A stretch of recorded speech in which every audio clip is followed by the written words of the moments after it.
The minister is painting a very gloomy picture of the energy sector, but says that that's why they've been put there to fix it, and fix it they will. But they are putting all their cards on the table.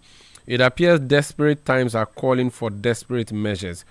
I don't know whether it would be fair to say that these are problems they have inherited, or some of these problems may have been caused by them. And are you convinced by the plans he has put on the table to fix them? Well, Alexander, this is nothing new. We all knew that the government was going to inherit a very weak, fragile power sector because of the challenges that exist today. Within the value chain, you have the likes of the fuel supplier, the power generator, the power transmitter, the power distributor. All of these players, including both public and private participants within the utilities, are expecting that at the end of the day, power generated, transmitted for ECG to distribute will be paid by consumers, and the ECG will collect the revenue, ensure that everybody's participation is rewarded. That's why we have the cash waterfall mechanism, so that the revenue that is collected is routed through this mechanism to ensure a fair and equitable distribution to all the players. Unfortunately, PRC's reports and the reports of Price Waterfall, Price Water Coopers, also the auditors, indicate to us that in some months the ECG is unable to collect even 50% of expected revenue. They let us understand that the ECG is not complying with the cash waterfall mechanism. It means that the other utilities are struggling. They are not getting, what is due them. That's why once in a while you hear from WAPCO that they are unable to release or open their valve for natural gas to flow. You will hear from the likes of Asogli, Car Power, threatening to shut down, of which they've made good their word before, because of that financial constraint within the sector. Until the ECG fixes its inefficiencies, collects enough of revenue, and ensure that each participant within the power sector gets a fair share of this, we'll continue having this challenge. Because one, it will be difficult for the transmitter, the GRICO, to invest in its aging infrastructure. Even ECG's own infrastructure is suffering. It will be difficult for the power generator, be it a public one or a private one, to generate power because they also need to make some input into power generation. It will be difficult for WAPCO to continue supplying and transmitting the natural gas. And so we are in a very uncomfortable state. Unfortunately, when it comes to power installed capacity today, we are very low, to the extent that sometimes the power demand is neck to neck with what can be generated.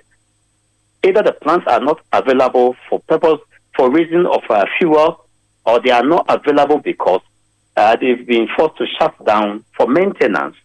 It will make it difficult for power to be generated and be transmitted to us as consumers. And so we know very well that we have these challenges, and until we address the inefficiencies in the ECG, I'm sorry to tell you once again, we'll see Dumsor to the end of the year. So the ECG problem is a bigger one, isn't it? I want us to restrict ourselves to the production end, ECG being the distributor. When the last time Mahama was president, he was faced with challenges of Dumsor. He took steps to fix it, didn't he? He introduced a lot of independent power producers before he left, a lot of them in the western part of the country, some on the sea, some on land. We also know of the Temapa enclave and all the investments that were done in there. It appears while we were doing all these investments, we failed to fix one major or deal with one major part of the investment, which is the natural resource for powering these plants, which is the gas. Now we've had to go through a long process to get the gas. Do you think now that we are swallowing the bitter pill, we should possibly consider fixing that problem of gas supply once and for all so that we have an alternative means of getting gas? Because this WAPCO issue appears to be a recurring one. Well, of course, Marisanda, we've gone to sleep for a very long time. We need to, like you said, we need to deal with the power generation bit, which involves fuel supply as well. When we use the natural gas, one, by proximity, the supply of natural gas is closer to the plant. While we get some from our neighbors, Nigeria, we also have our own domestic natural gas. Compared to the liquid fuels that have to be imported from far away Europe and Asia, the proximity doesn't give comfort. The next is that it is costly compared to the natural gas. And so what we should have directed our attention to is to grow our own indigenous natural gas source, which is closer and which can be cheaper compared to the liquid fuel. Unfortunately, over the past 4 years, we've seen a decline in our own crude oil production and by extension, the natural gas production domestically. And so if your natural gas production is falling, then of course, your power plants can expect less. We have not invested into that stream. The little that is produced, some are forced to be fled. And let me use ordinary man's language.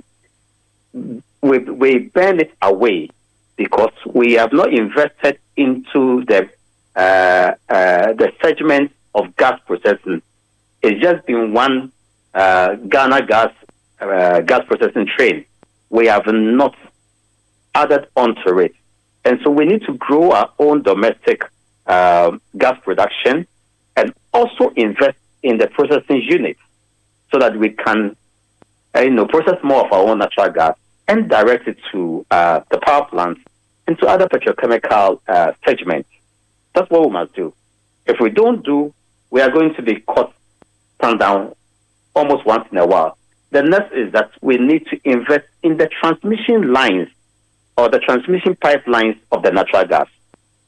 Now we are all relying on one line from the Western Corridor all the way to Nigeria. Although it's bidirectional, today, WAPCO is pushing natural gas by way of pigging all the way to the Western Corridor. So the Eastern Corridor, being the Tema Enclave, has lost out. If we had another line, we could have relied on it to still bring gas from the Western Corridor to Tema. But in this case, we are losing the gas from Nigeria to Tema. We're equally losing the gas we could have pushed from Western Corridor to Tema. And so the Tema Enclave that contributes close to about 1,800 megawatts is out and have to rely on liquid fuel. So we've not done enough of investment into the power sector. And this would be the right time, but of course, that would also involve a lot of capital. But thank you. Thank you so much for speaking to us. Thanks for having me. That's Nana Amoasi the 7th. He's Executive Director of the Institute of Energy Securities. This is Eyewitness News on 97.3 CTF. And when we come back, we'll go to Parliament, where today